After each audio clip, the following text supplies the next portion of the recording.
എല്ലാവർക്കും നമസ്കാരം. ചരിത്രത്തിന്റെ ഗതി തന്നെ മാറ്റിയ ഒരു മനുഷ്യന്റെ കഥയിലേക്കാണ് നമ്മളിന്ന് പോകുന്നത്. ഒന്ന് ആലോചിച്ചു നോക്കൂ. മക്കയിലെ തിരക്കേറിയ തെരുവുകളിൽ എല്ലാവരും സ്നേഹിക്കുകയും വിശ്വസിക്കുകയും ചെയ്തിരുന്ന ഒരു കച്ചവടക്കാരൻ, അൽ അമീൻ, അതായത് വിശ്വസ്തൻ എന്നറിയപ്പെട്ടിരുന്ന ഒരാൾ. അദ്ദേഹം എങ്ങനെയാണ് ഒരു പുതിയ ലോകം സ്വപ്നം കണ്ട പ്രവാചകളായി മാറിയത്? ആ ഒരു വലിയ യാത്രയാണ്, ആ മാറ്റത്തിന്റെ കഥയാണ് നമ്മളിന്ന് കേൾക്കാൻ പോകുന്നത്. അപ്പോ ഈ ചോദ്യം സ്വാഭാവികമാണല്ലേ?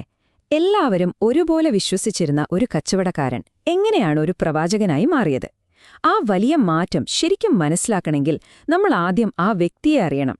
പ്രവാചകനാകുന്നതിനു മുൻപുള്ള മുഹമ്മദ് ആരായിരുന്നു? എന്തുകൊണ്ടാണ് അദ്ദേഹത്തിന്റെ സമൂഹം അദ്ദേഹത്തെ അത്രയധികം ബഹുമാനിച്ചത്? നമുക്കതിലേക്കൊന്ന് കടന്നു ചെല്ലാം. ഓക്കെ, അപ്പോൾ നമുക്ക് തുടങ്ങാം.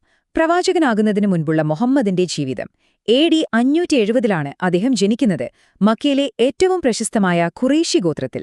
വളരെ ചെറുപ്പത്തിൽ തന്നെ അദ്ദേഹത്തിന്റെ സത്യസന്ധതയും നല്ല പെരുമാറ്റവും എല്ലാവരുടെയും ശ്രദ്ധയിൽപ്പെട്ടിരുന്നു. അദ്ദേഹത്തിന്റെ സ്വഭാവത്തിൽ ഏറ്റവും എടുത്തുപറയേണ്ട ഒന്നായിരുന്നു അദ്ദേഹത്തിന്റെ വിശ്വസ്തത. അതുകൊണ്ട് തന്നെ ആവണം ചെറുപ്പത്തിൽ തന്നെ മക്കയിലെ ആളുകൾ അദ്ദേഹത്തിന് ഒരു പേരിട്ടത്, അൽ അമീൻ. അതിന്റെ അർത്ഥം എന്താണെന്നോ? വിശ്വസ്തൻ. ആളുകൾക്ക് അത്രയ്ക്ക് ഉറപ്പായിരുന്നു അദ്ദേഹത്തെ. തങ്ങളുടെ വിലപിടിപ്പുള്ള സാധനങ്ങൾ വരെ ഒരു മടിയുമില്ലാതെ അദ്ദേഹത്തെ ഏൽപ്പിച്ചു പോകുമായിരുന്നു. അദ്ദേഹം വിശ്വസ്തൻ മാത്രമല്ല, നല്ല ബുദ്ധിശാലിയുമായിരുന്നു. അതിനൊരു കിടിലൻ ഉദാഹരണമുണ്ട്. കാബ പുതുക്കിപ്പണിയുള്ള സമയം അവിടുത്തെ പുണ്യശിലയായ ഹജറുൽ അസ്വദ് എടുത്ത് പഴയ സ്ഥാനത്ത് ആരുവെക്കും എന്നതിനെ ചൊല്ലി ഗോത്രങ്ങൾ തമ്മിൽ വലിയൊരു തർക്കമായി. കാര്യം നിസ്സാരമെന്ന് തോന്നാമെങ്കിലും അതൊരു യുദ്ധത്തിലേക്ക് വരെ എത്തുന്ന അവസ്ഥയായി. അപ്പോഴാണ് മുഹമ്മദ് ഇടപെടുന്നത്. അദ്ദേഹം വളരെ സിംപിളായൊരു ഐഡിയ മുന്നോട്ടുവെച്ചു. ഒരു വലിയ വിരിപ്പ് കൊണ്ടുവരാൻ പറഞ്ഞു. എന്നിട്ട് ആ കല്ലെടുത്ത് വിരിപ്പിന്റെ നടുക്കുവെച്ചു.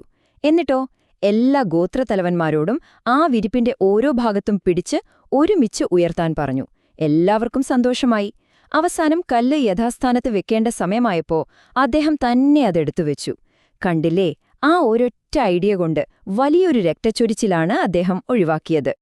അപ്പോ അദ്ദേഹത്തിന്റെ ഈ സത്യസന്ധതയും കച്ചവടത്തിലുള്ള കഴിവും സ്വാഭാവികമായും പലരുടെയും ശ്രദ്ധയിൽപ്പെട്ടു.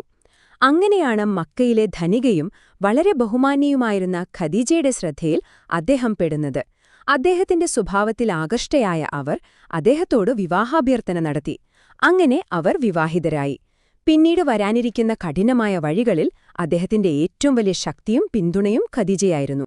ശരി, അപ്പോ ഒരു വശത്തെ വിജയകരമായൊരു കച്ചവടക്കാരൻ, സ്നേഹമുള്ളൊരു കുടുംബനാഥൻ, എല്ലാം ഭംഗിയായി പോകുന്നു.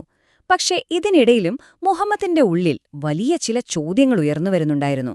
സമൂഹത്തിലെ കാണുന്ന അനീതികൾ, ആളുകൾ ആരാധിക്കുന്ന വിഗ്രഹങ്ങൾ, ഇതൊക്കെ അദ്ദേഹത്തെ വല്ലാതെ അലട്ടി.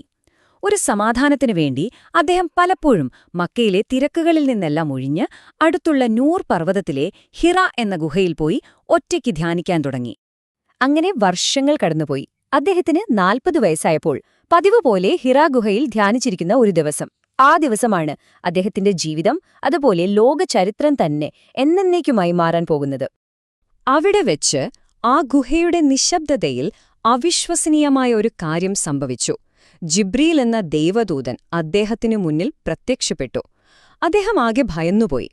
അപ്പോൾ മാലാഖ അദ്ദേഹത്തോട് പറഞ്ഞു, ഇക്ര, അതായത് വായിക്കുക. എഴുത്തും വായനയും അറിയാത്ത അദ്ദേഹം മറുപടി പറഞ്ഞു, എനിക്ക് വായിക്കാൻ അറിയില്ല. മാലാഖ വീണ്ടും അതുതന്നെ ആവർത്തിച്ചു. മൂന്നാമത്തെ തവണയും ഇത് പറഞ്ഞതിനുശേഷം ഖുറാനിലെ ആദ്യത്തെ വചനങ്ങൾ അദ്ദേഹത്തിന് വെളിപാടായി ലഭിച്ചു. ആ നിമിഷം, അതായിരുന്നു പ്രവാചകത്വത്തിന്റെ തുടക്കം. ഒന്ന് ആലോചിച്ചു നോക്കൂ. ഇങ്ങനെയൊരു അനുഭവമുണ്ടായാൽ ആദ്യം എന്തു ചെയ്യും? ഭയന്നു വിറച്ചുകൊണ്ട് വീട്ടിലേക്ക് ഓടിയെത്തിയ അദ്ദേഹം ഈ കാര്യം ആദ്യം പറയുന്നത് ഭാര്യ ഖദീജയോടാണ്. അദ്ദേഹത്തെ ആശ്വസിപ്പിച്ചതും അവരായിരുന്നു. അദ്ദേഹത്തെ പൂർണ്ണമായി വിശ്വസിച്ചതും ആദ്യം അവരാണ്. തൊട്ടു പിന്നാലെ അദ്ദേഹത്തിന്റെ ഏറ്റവും അടുത്ത സുഹൃത്ത് അബൂബക്കർ, കൂടെ വളർന്ന കസിൻ അലി, പിന്നെ അദ്ദേഹത്തിന്റെ വിശ്വസ്തനായിരുന്ന സയ്ദ്.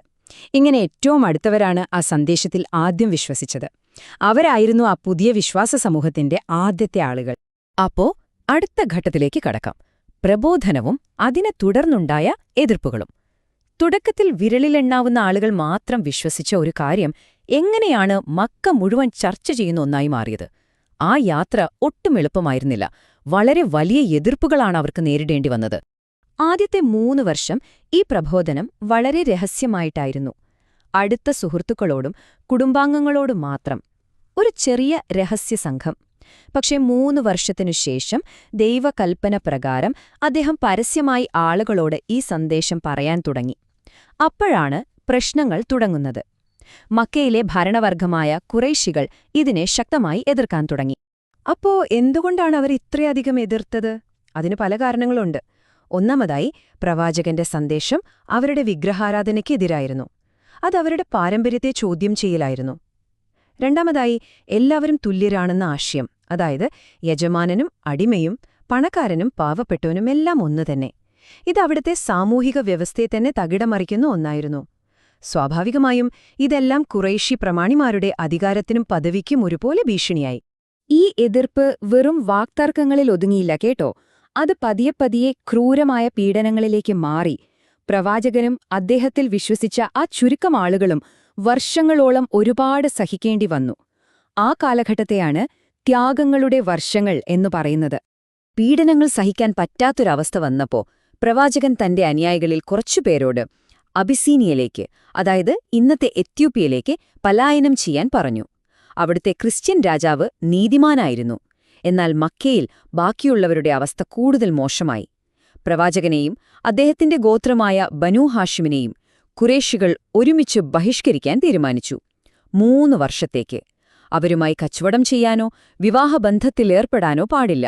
ഭക്ഷണവും വെള്ളവും പോലും കിട്ടാതെ അവരൊരു മലഞ്ചെരുവിൽ ഒറ്റപ്പെട്ടുപോയി. അതിനുശേഷം 619 AD അദ്ദേഹത്തിന് വ്യക്തിപരമായി വലിയ നഷ്ടങ്ങൾ സംഭവിച്ചൊരു വർഷം വന്നു, ദുഃഖവർഷം. ആ 3 വർഷത്തെ കഠിനമായ ബഹിഷ്കരണം എങ്ങനെയോ അവസാനിച്ചു. പക്ഷെ തൊട്ടു പിന്നാലെ അദ്ദേഹത്തിന് വ്യക്തിപരമായി വലിയൊരു തിരിച്ചടി കിട്ടി. ഖുറൈശികളിൽ നിന്ന് അദ്ദേഹത്തിന് ഒരു സംരക്ഷണ കവചമായി നിന്നിരുന്നത് അദ്ദേഹത്തിന്റെ പിതൃവിനായ അബൂ താലിബായിരുന്നു. അദ്ദേഹം മരണപ്പെട്ടു. അതിലും വലിയൊരു ദുഃഖം വരാനിരിക്കുന്നതേ ഉണ്ടായിരുന്നുള്ളൂ. അതേ വർഷം തന്നെ അദ്ദേഹത്തിന്റെ ജീവിതത്തിലെ ഏറ്റവും വലിയ താങ്ങും തണലുമായിരുന്ന പ്രിയപ്പെട്ട ഭാര്യ ഖദീജയും മരണപ്പെട്ടു. ഓർക്കണം, ആരും വിശ്വസിക്കാത്ത സമയത്ത് അദ്ദേഹത്തെ ആദ്യം വിശ്വസിച്ചത് ഖദീജയാണ്. എല്ലാ പ്രതിസന്ധിയിലും കൂടെ നിന്നതും അവരാണ്. അപ്പോ സംരക്ഷണം നൽകിയിരുന്ന പിതൃവ്യനും മാനസികമായി പിന്തുണ നൽകിയിരുന്ന ഭാര്യയും, രണ്ടുപേരെയും ഒരൊറ്റ വർഷം അദ്ദേഹത്തിന് നഷ്ടമായി. അതുകൊണ്ടാണ് ചരിത്രത്തിൽ ആ വർഷം ദുഃഖവർഷം എന്ന് അറിയപ്പെടുന്നത്. അപ്പോ ആലോചിച്ചു നോക്കൂ, മക്കയിലെ സാഹചര്യം വളരെ മോശമാണ്. വ്യക്തിപരമായ ദുഃഖങ്ങളും എല്ലാ പ്രതീക്ഷയും നഷ്ടപ്പെട്ടു എന്ന് തോന്നുന്ന ആ ഒരു നിമിഷത്തിലാണ് അപ്രതീക്ഷിതമായ ഒരു ഭാഗത്ത് നിന്ന് ഒരു പുതിയ പ്രകാശം വരുന്നത്. ഇസ്ലാമിക ചരിത്രത്തിന്റെ ഗതി തന്നെ മാറ്റിയ ഒരു പുതിയ തുടക്കമായിരുന്നു അത്. മക്കയിൽ നിന്ന് ഒരുപാട് ദൂരെയുള്ള യസ്രിബ് എന്നൊരു പട്ടണമുണ്ട്. അവിടെ നിന്ന് തീർത്ഥാടനത്തിന് വന്ന കുറച്ച് ആളുകൾ പ്രവാചകനെ കണ്ടുമുട്ടി. അവർക്ക് അദ്ദേഹത്തിന്റെ സന്ദേശത്തിൽ വലിയ താൽപര്യം തോന്നി. അവർ ഇസ്ലാം സ്വീകരിക്കുക മാത്രമല്ല, ഒരു വലിയ വാഗ്ദാനം കൂടി നൽകി. പ്രവാചകനും അനുയായികൾക്കും തങ്ങളുടെ നാട്ടിലേക്ക് വരാമെന്നും അവിടെ അവർക്ക് പൂർണ്ണ സംരക്ഷണം നൽകാമെന്നും അവർ ഉറപ്പുകൊടുത്തു.